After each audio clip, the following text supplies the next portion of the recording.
Muchísimas gracias por acompañarnos el día de hoy. Es un gusto presentar un nuevo webinar de la serie Salud y Felicidad del Hospital Médica Campestre. El día de hoy nos acompaña como moderador el Dr. Guillermo Ramírez Núñez, director médico del Hospital Médica Campestre. El Dr. Ramírez es médico cirujano y partero por la Universidad Michoacana de San Nicolás de Hidalgo. Tiene una especialidad en gestión hospitalaria por la European Business School, una maestría en administración de hospitales y servicios de salud por la Universidad Cuauhtémoc, y un doctorado en administración por la Universidad IEXPRO. Les damos la más cordial bienvenida. Comenzamos nuestro webinar. ¿Qué tal? ¿Cómo están? Muy buen día. Bienvenidos a este webinar, al tercero de una serie de 3, justamente, dedicados específicamente a la diabetes. Justamente recordemos que el 14 de noviembre se conmemora el Día Mundial de la Diabetes y uno de los objetivos principales de este día es generar esta conciencia en la población sobre la atención inicial, el adecuado seguimiento y sobre todo la prevención de las posibles complicaciones. Sabemos que la diabetes es una enfermedad, ya un problema de salud pública, no solamente en México, sino en muchos países del mundo, lo cual tiene muchas repercusiones en cuanto al estilo de vida de las personas.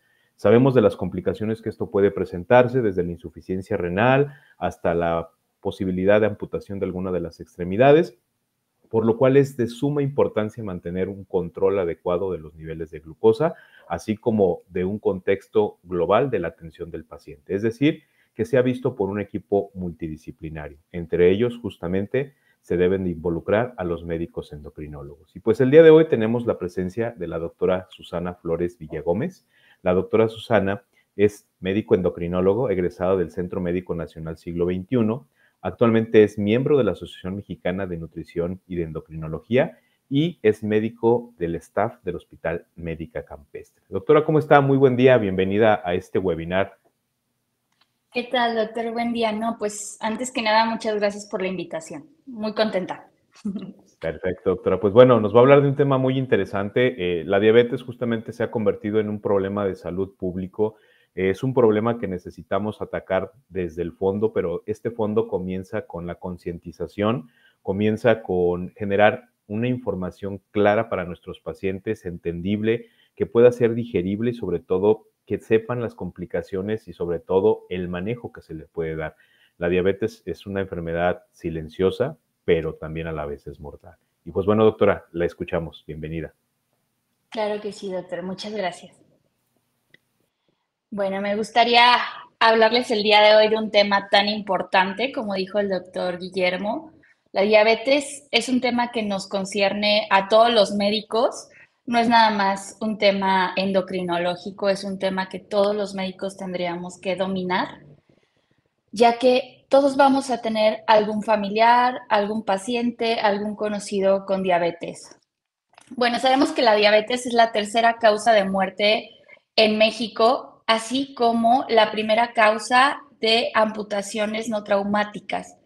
Así también es causa de ceguera en nuestro país. Estos datos son del INEGI. Se sabe que 16.8% de la población en México va a tener diabetes, ¿sí? De esto, si lo traspoláramos a cuántas personas pueden estar viviendo actualmente con diabetes, serían más de 8 millones de personas en México. Y esto de los que saben que tienen diabetes. Aproximadamente el 30% de las personas no saben que viven con diabetes y esto nos dificulta mucho su seguimiento. Vamos a definir qué es la diabetes. La diabetes es una enfermedad crónica en la cual vamos a tener una cantidad de insulina insuficiente o de deficiente calidad y esto nos va a dar un problema de exceso de glucosa en sangre, es decir, hiperglucemia. ¿Cuántos tipos de diabetes conocemos? Bueno, hasta la última revisión de la ADA, de la Asociación Americana de Diabetes, del 2023, tenemos estos 4 tipos de diabetes. La diabetes tipo 1, que es aquella que tenemos clasificada como diabetes juvenil, que realmente es una diabetes autoinmune. La diabetes autoinmune querría decir Que el problema radica en que nuestras propias defensas atacan al páncreas y este deja de producir insulina. La tenemos estigmatizada, se pudiera decir, hacia estos pequeñitos que tienen deficiencias y que tienen justamente el problema de diabetes. La diabetes tipo 2, que es aquella que pudiéramos catalogar hacia las personas adultas con problemas tal vez con peso y problemas con resistencia a la insulina. La diabetes gestacional, que es aquella que tienen las pacientes embarazadas, y otros tipos de diabetes. En otros tipos de diabetes entran diabetes muy específicas, como aquellas que se conocen como monogénicas, en las cuales solo hay un tipo de gen que está alterado, diabetes relacionadas a medicamentos. ¿Cuántas veces no conocemos personas que han tenido tratamiento con este tipo de medicamentos como esteroides, cortisona, en la cual tenemos aumento justamente de la diabetes? Hablábamos entonces que la diabetes es una enfermedad crónica en la cual hay una insuficiencia o deficiencia en la producción de insulina con elevación de la glucosa en sangre. Bueno, la glucosa, este azúcar de la sangre, ¿de dónde la obtenemos? La glucosa la obtenemos de los alimentos. Cuando nosotros comemos, esta glucosa va de nuestro tracto gastrointestinal a ser absorbida hacia el torrente sanguíneo y de ahí funcionar como un nutriente para ser absorbida por nuestras células. Es decir, es el combustible de nuestro cuerpo. ¿De dónde se obtiene? Hablábamos de los alimentos, pero ¿cuáles? Bueno, ¿cuántas veces no escuchamos que hay pacientes que pueden comentar o personas que pueden comentar que no puedes comer carne de cerdo, que tales grasas son malas? Bueno, más allá de eso, es importante conocer que los carbohidratos van a ser específicamente la fuente de la obtención de esta glucosa. Existen tres grupos principales de macronutrientes para nuestros alimentos, ¿sí? Tenemos las proteínas, como aquellas que serían eh, alimentos de origen animal, las grasas, como el aguacate, por ejemplo, aquí en nuestra presentación, aceites, y los carbohidratos.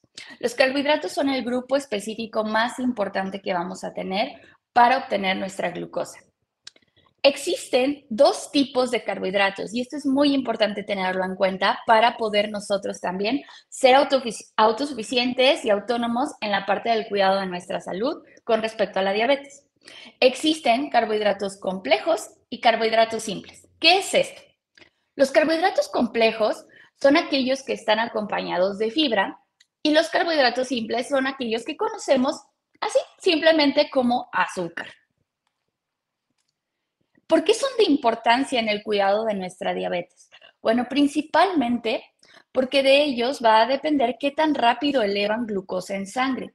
Nosotros vamos a preferir siempre aquellos carbohidratos complejos, que tengan fibra y que no hagan picos de glucosa tan elevados o tan drásticos en nuestra sangre, no así los simples. Es importante tener en cuenta que los simples sí pueden ser de utilidad en diabetes, sobre todo en aquellas personas que experimentan alguna baja de glucosa, es decir, una hipoglucemia, ya que estos van a producir alzas o elevaciones muy rápidas de la glucosa en sangre. Regresemos. Quedamos entonces enfermedad crónica con una insulina suficiente o deficiente y un exceso de glucosa en sangre. Pero la insulina, ¿qué es? ¿Cómo funciona? ¿Cómo entra en este proceso? Bueno, la insulina, primero que nada, es una hormona. Cuando nosotros tenemos el consumo de glucosa y esta se encuentra en sangre y se empieza a elevar, nuestro páncreas, el órgano aquí representado como amarillito, bueno, lo detecta y va a secretar la insulina. La insulina va a ser la hormona que ayude a que tengamos una buena disponibilidad de glucosa en nuestras células. O sea, ¿cómo? En palabras más simples, la glucosa, para que pueda entrar a nuestras células, bueno, va a necesitar una llave que le abra la puerta, no entra así nada más. Esa llave es la insulina. Entonces, la insulina, cuando llega, se une a la chapa de la puerta de la célula y le va a abrir la puerta a la glucosa para que pueda ser utilizada como energía. Es por eso que es tan importante entender la necesidad de cuidar a nuestro páncreas con una adecuada alimentación, hacer ejercicio y tener los medicamentos adecuados, pero ya hablaremos de eso. ¿Cuáles serían los factores de riesgo relacionados a vivir con diabetes? Bueno, justamente tener problemas de sobrepeso u obesidad, un familiar de primer grado con diabetes, la etnia, los latinos específicamente tenemos una gran probabilidad de tener esta enfermedad, el sedentarismo y el síndrome ovario poliquístico, que es actualmente una de las patologías más frecuentes en endocrinología.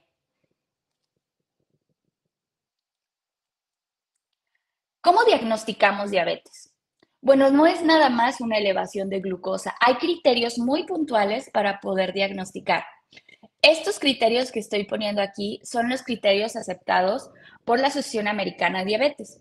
Deberíamos de tener una glucosa en ayuno mayor de 126, una glucosa al azar con síntomas mayor de 200 o tras la ingesta de 75 gramos de glucosa a las 2 horas, o una hemoglobina glucosilada mayor o igual a 6.5.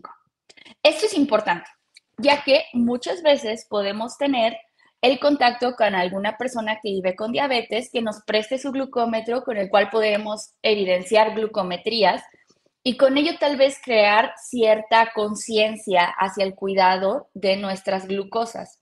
Sin embargo, es importante conocer que estas glucometrías no tienen un valor diagnóstico, es solamente de tamizaje, es decir, nos ayudan a reconocer qué personas pudieran no tener su glucosa en adecuados niveles y con ello requerir pruebas, ahora sí, serias para su diagnóstico.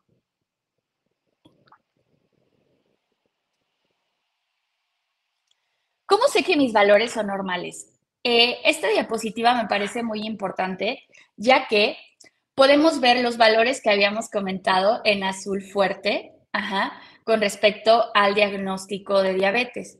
Pero ¿cómo sé si yo estoy bien? ¿Cómo sé si mi glucosa está normal?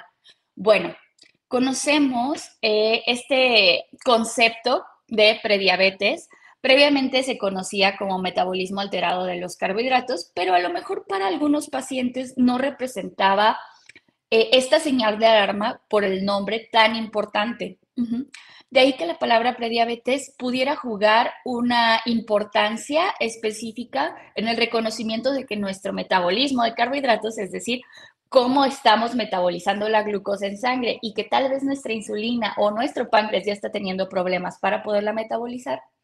De ahí que vamos a entender que prediabetes, es decir, aquellos valores de glucosa que todavía no están en rangos de diabetes, pero ya no están normales, sería una glucosa de ayuno entre 100 y 125 a las 2 horas tras carga de 75 gramos entre 140 y 199 y algo muy importante, la hemoglobina glucosilada que estuviera entre 5.7 y 6.4.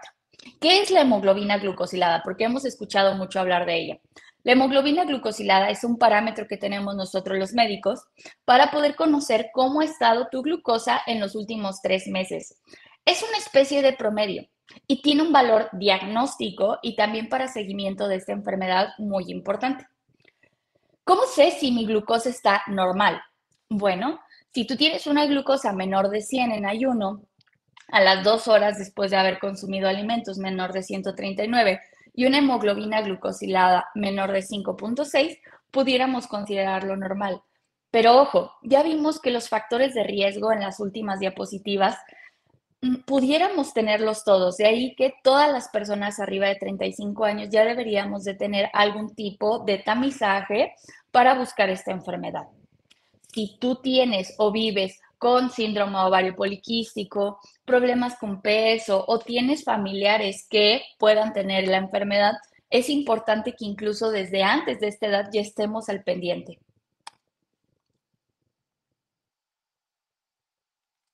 Bueno, la palabra diabetes asusta mucho, ¿no?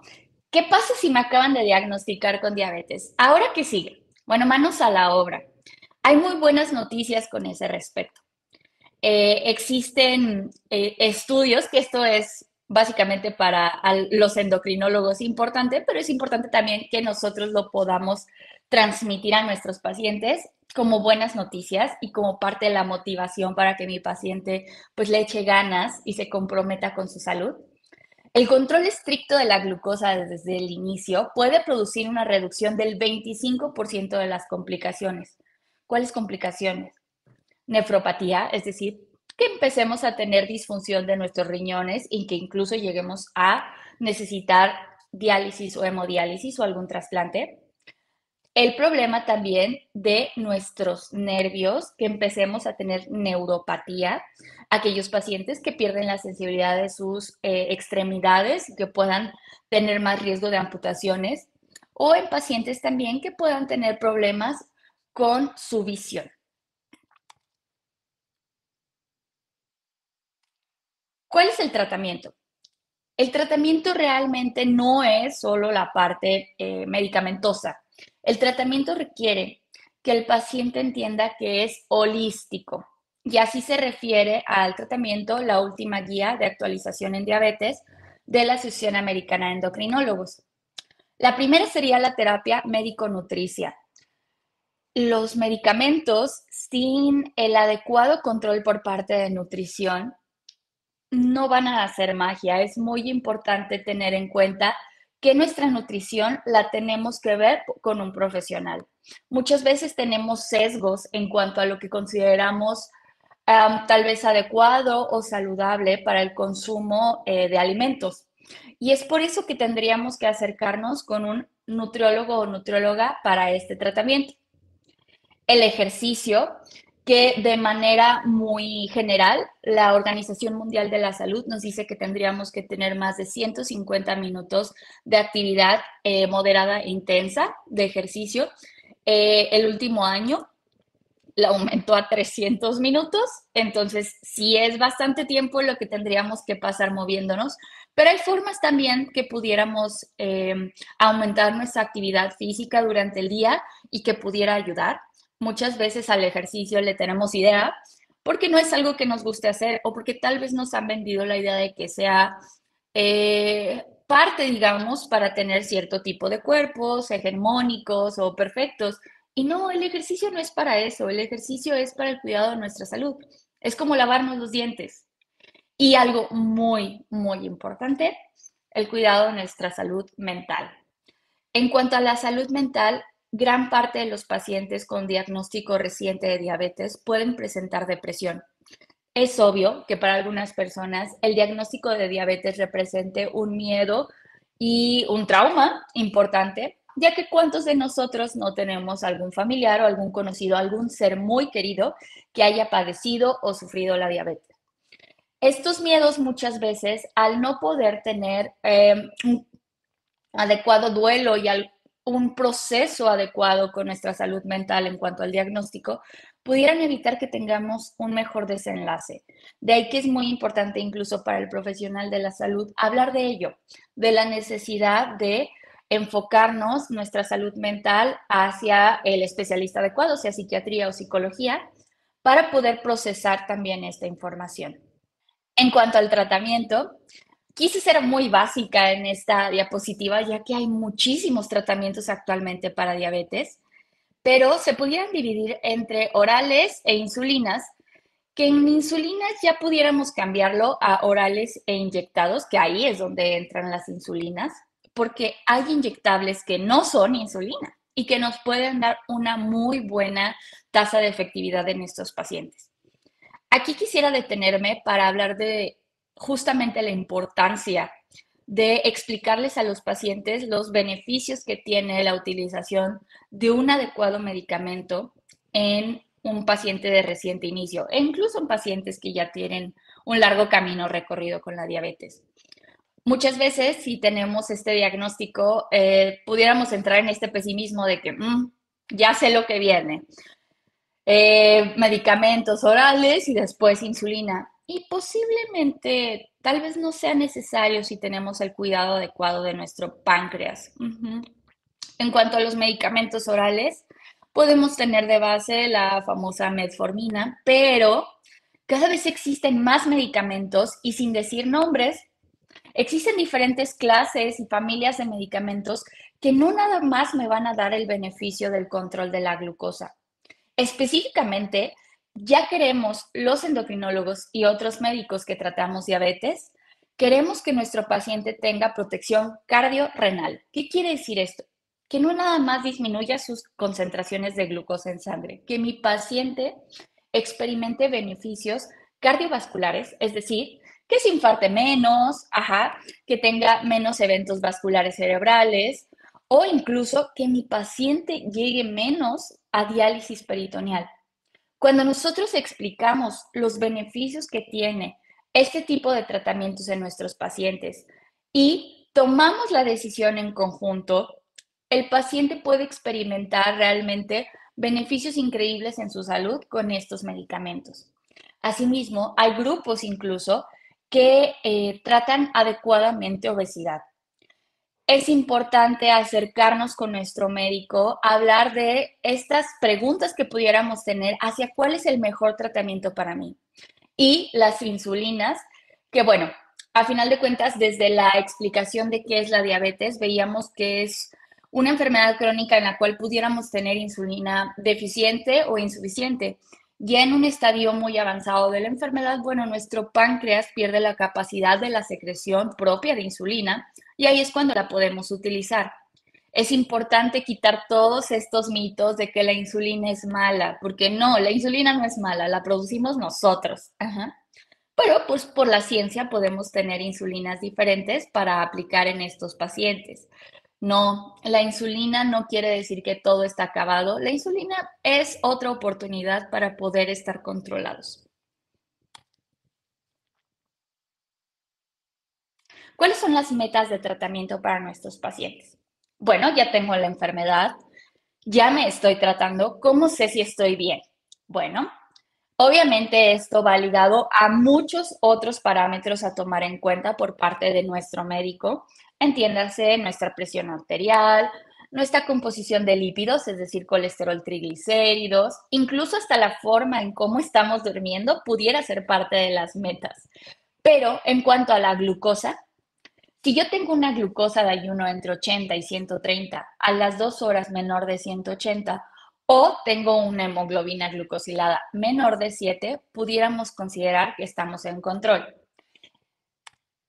En aquellos pacientes que experimenten hipoglucemias frecuentes, es decir, glucosas bajas, en estos pacientes pudiéramos tener, o que sean más frágiles, hablando de los adultos mayores, por ejemplo, pacientes adultos mayores, o con alguna enfermedad en la cual no puedan acceder a algún tipo de tratamiento para hipoglucemia, es decir, que puedan moverse para consumir algo de glucosa. En estos pacientes el control puede ser un poco más laxo y en ellos pudiéramos permitirnos una hemoglobina glucosilada un poquito arriba de esto. Asimismo, en aquellos pacientes muy jóvenes que tengan una funcionalidad establecida y sin ningún problema, podemos tener metas de hemoglobina glucosilada menores de 6.5 o hasta 6.5. Esta imagen que tenemos aquí es una bitácora de automonitoreo de glucosa. Estos son la cantidad de glucometrías que tendríamos que tener en un día, sobre todo para un paciente que utilice insulina. Para las personas con diabetes tipo 2 que no la utilizan, el médico será el que determine cuáles de estas glucosas van a ser necesarias para considerar control.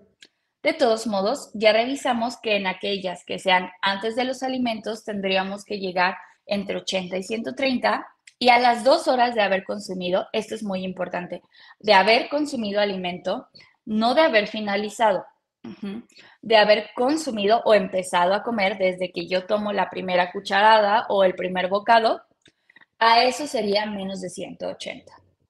Existen diferentes tipos de monitoreo. La tecnología ha avanzado tanto que pudiéramos utilizar la confiable glucometría, es decir, la utilización de glucosa en nuestros deditos, pero existen monitoreos continuos de glucosa a través de sensores que utilizan la glucosa intersticial, es decir, aquella glucosa que está entre nuestras células, con una muy buena tasa de efectividad para poder controlar.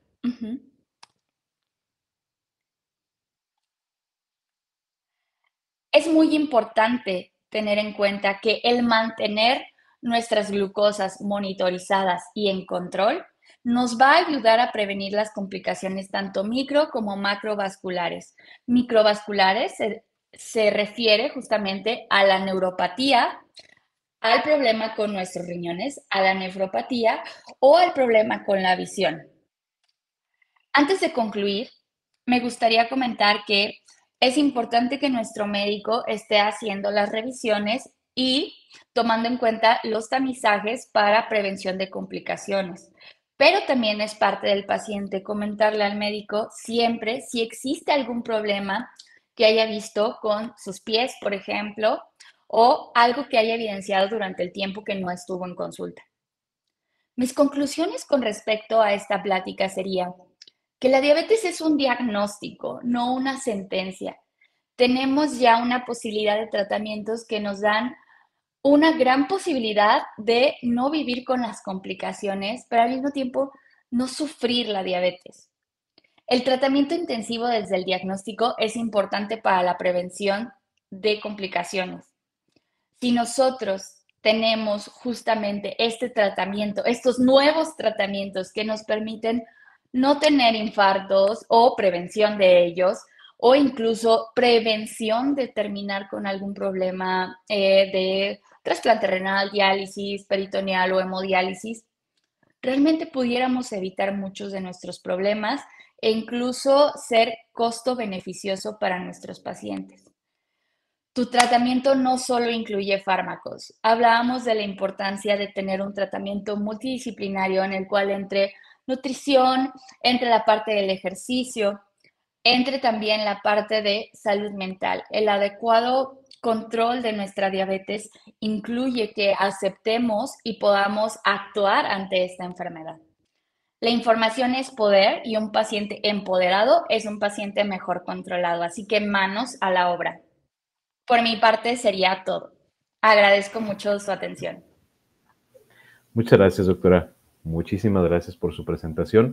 Si nos permite, vamos a entrar al módulo de preguntas y respuestas para que nos ayude aclarando un poquito estas dudas que se pueden llegar a presentar, sobre todo con las personas que nos están viendo. Nos pregunta Juan Carlos, Claro. ¿cómo puedo diferenciar entre los síntomas de la diabetes tipo 1 y la tipo 2? Oh, realmente los síntomas de hiperglucemia, es decir, de elevación de glucosa en sangre, van a ser los mismos en diabetes tipo 1 y en diabetes tipo 2.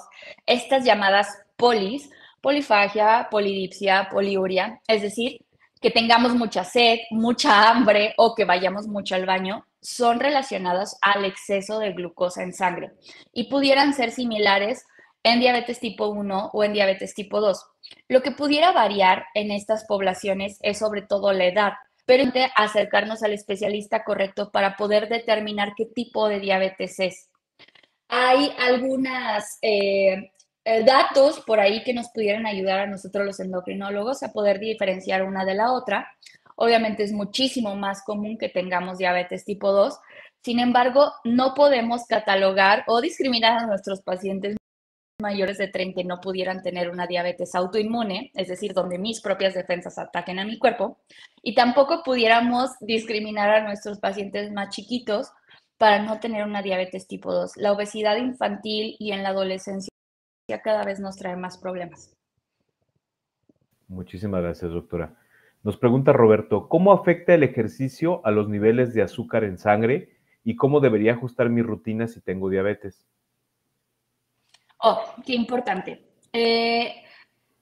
La prescripción del ejercicio sí debería de ser por parte del médico. Sin embargo, estamos acostumbrados a que el médico tal vez nos diga que caminar 30 minutos todos los días, pero nosotros tendríamos que ajustarnos a lo que el paciente también desea hacer. Idealmente, si tenemos diabetes, tendríamos que checar nuestra glucosa antes de hacer la actividad para tomar decisiones adecuadas con respecto a la ingesta de previo al inicio del ejercicio. Pero pudiéramos hacer cualquier tipo de ejercicio. O sea, lo importante es la monitorización para que nosotros estemos cuidados y no tengamos eventos de hipoglucemia. Muy bien, doctora, muchísimas gracias. Alejandra nos pregunta, ¿Hay diferencias en el tratamiento de la diabetes en adultos y niños? Buena pregunta. Pudiéramos decir que sí las hay en cuanto a los fármacos que pudieran estar aprobados en el tratamiento de niños versus adultos. Para poder sacar un fármaco para diabetes, es bien importante comentarles a nuestros pacientes que se necesitan dos tipos de estudios, específicamente el de eficacia, es decir, que logre bajar la glucosa de este medicamento, pero también el de seguridad, sobre todo esa seguridad cardiovascular. Es decir, si yo sé que la diabetes ya es algo que ponga en riesgo a mi paciente para algún evento cardiovascular, entiendes, infarto, un evento vascular cerebral, pues que lo que yo le estoy dando no le aumente ese riesgo. De ahí que muchos de los medicamentos nuevos no nada más prueban esta seguridad, también nos dan un extra, nos protegen de esto.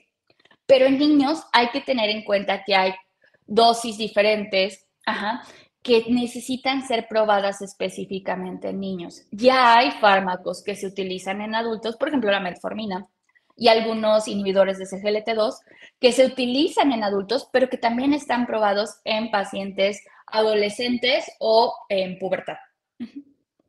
Muchas gracias, doctora.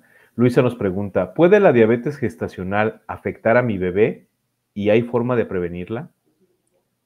Ay, sí, sí puede afectar. La diabetes está relacionada a desenlaces un poco tristes en cuanto al embarazo.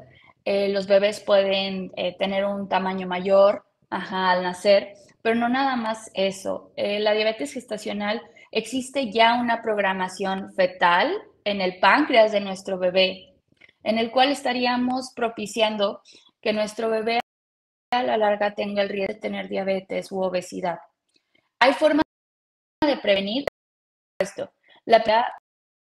Intentar tener un contabólico previo a la búsqueda del embarazo, tener un peso adecuado, tener medidas adecuadas en cuanto a nuestros valores, es decir, lo de laboratorio, pero también durante el embarazo una ingesta adecuada, medida tal vez por nutrición, sobre todo si hay datos de riesgo, y un endocrinólogo también en este equipo junto con el ginecólogo siempre va a ser de gran beneficio.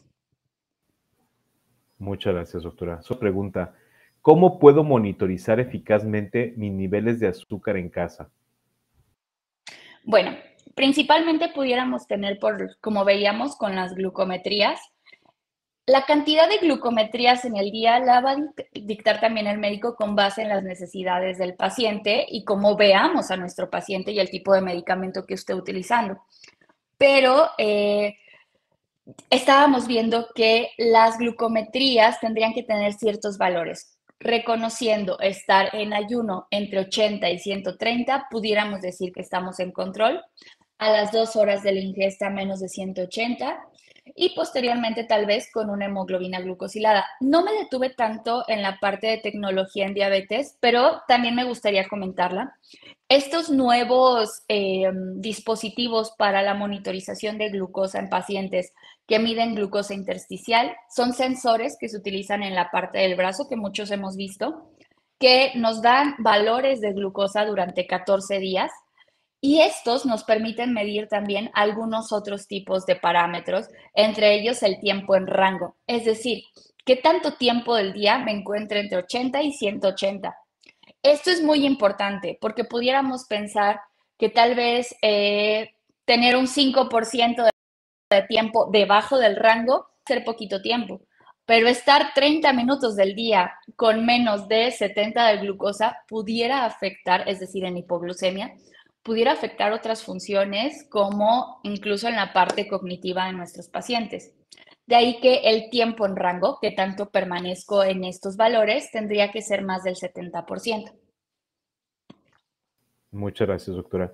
Miguel Ángel nos pregunta, ¿cómo influyen los factores genéticos en el desarrollo de la diabetes? Los factores genéticos influyen mucho, como hemos visto, incluso en la parte de la etnia. Sin embargo, para la prevención de diabetes hablamos de factores de riesgo tanto modificables como no modificables. En la parte genética no tenemos nada que hacer. Estamos expuestos ya desde la etnia.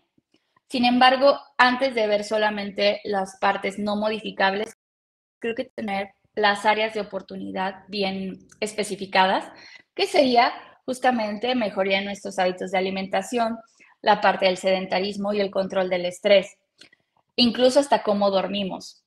En la parte de la alimentación, la diabetes no nada más se transmite de forma genética, también se transmite en forma de tradiciones, en cómo concebimos lo que es adecuado o saludable para nuestra ingesta. A través de asesorarnos con los especialistas adecuados, podemos eliminar esos sesgos para estar más saludables. Muy bien, doctora, muchísimas gracias. Tenemos otra pregunta de Daniela. ¿Cuáles son las complicaciones más comunes de la diabetes no controlada y cómo puedo detectarlas a tiempo? En cuanto a las complicaciones más frecuentes, pues estaríamos hablando de problemas con la visión, problemas en nuestra sensibilidad, es decir, la neuropatía, y problemas también hacia nefropatía, es decir, alteraciones con la función renal, que serían, digamos, las más frecuentes. Pero la principal causa de desenlaces fatales, es decir, muerte en estos pacientes, son los eventos macrovasculares o cardiovasculares, infarto. ¿Cómo podemos prevenirlo? Bueno, principalmente hablábamos de estar al pendiente como médico de las revisiones y tamizajes anuales o dependiendo de cada paciente de lo que requiriera. Ajá. Hay algunas medidas que podemos tener como la medición de albuminuria en orina para poder tener este tamizaje. Revisiones de los pies también pudiera ser, o la revisión cada año por nuestro oftalmólogo. Pero es importante que tuviéramos en cuenta que un adecuado control previene en 25% estas complicaciones. Y aún mejor, estos estudios que nos dicen que previenen en un 25%, es importante conocer que se hicieron hace años, donde no había la tecnología que existe ahorita en nuestros fármacos para la prevención de estas complicaciones. Verdaderamente pudiéramos modificar los desenlaces de la enfermedad con estos nuevos fármacos. Por eso es importante tener un especialista con el cual nos sintamos cómodos. Muy bien, doctora. Jorge nos pregunta, en cuanto a la medicación, ¿existen nuevas opciones de tratamiento menos invasivas que la inyección de insulina para la diabetes tipo 2? Perfecto, justo hablábamos de esto. Sí, sí existe. Los tratamientos se pudieran dividir entre orales e inyectables. Eh, Tal vez hablar de inyectables sería comentar invasión, o sea, que se sintiera invasivo para el paciente y tal vez un poco violento, pero existen tratamientos que son inyectables que hacen cosas maravillosas y que le permiten al paciente tener una aplicación semanal de estos medicamentos, teniendo controles impresionantes y prevención cardiovascular, así como pérdida de peso. Entonces, pudiéramos tener grandes beneficios de estos tratamientos. Obviamente, en la parte oral también tenemos muy buenas opciones. Sin embargo, siempre teniendo en cuenta que esta base del tratamiento con una adecuada alimentación y el ejercicio, eso nunca se va a poder reemplazar. Muy bien, doctora, pues muchísimas gracias. La verdad es que es un tema muy, muy amplio. Como usted lo dice, justamente es un equipo multidisciplinario el que tiene que darle seguimiento a estos pacientes. Lo más importante es que los médicos desde primer nivel de atención sepan hacer un diagnóstico oportuno, iniciar un tratamiento y en la medida de lo posible analizarlo con los especialistas, el nutriólogo, el endocrinólogo, en algunas ocasiones el cardiólogo por las complicaciones que se presentan, el oftalmólogo, el nefrólogo, en fin, todas las especialidades que conllevan a la atención de estos pacientes diabéticos. Doctora, ¿dónde la podemos encontrar para darle seguimiento a nuestros pacientes si somos diabéticos, si padecemos alguna enfermedad de tiroides, pero específicamente hablando de los controles metabólicos, en este caso de la diabetes, ¿dónde la podemos encontrar, doctora? Sí, claro que sí, doctor. Me encuentro en la Torre 2, consultorio 3 de Médica Campestre y el teléfono de citas es 477-393-2115. Muy bien, doctora. Pues muchísimas gracias por su tiempo, doctora. La verdad es que es un tema muy, muy grande, muy vasto y nos aventaríamos sesiones aquí hablando de la diabetes y sus complicaciones. Pero bueno, lo importante es que creemos esa conciencia. El Día Internacional de la Diabetes está creado precisamente no para conmemorarlo, no para festejarlo, sino para crear esta conciencia en la población de los beneficios que tiene una atención y un seguimiento temprano. Doctora, pues a nombre del Hospital Médica Campestre no me queda más que agradecerle su tiempo. Le vamos a hacer llegar un reconocimiento por su valiosa participación en el webinar del día de hoy. Y pues bueno, esperamos contar con su participación en futuros eventos. Yo feliz. Muchísimas gracias por invitarme. No, muchísimas gracias a usted, doctora, por su tiempo. Muchísimas gracias también a todos ustedes que nos ven a través de esta plataforma.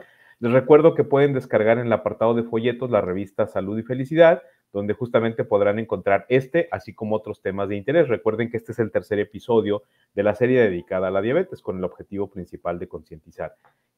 También a todas las personas que preguntan sobre las constancias, Pablo publicará aquí la liga donde pueden descargarla. Recuerden que tienen un requisito mínimo de 45 minutos para obtener su constancia. Y bueno, los esperamos el próximo webinar. Muchísimas gracias, doctora. Gracias, Pablo. Gracias a todos.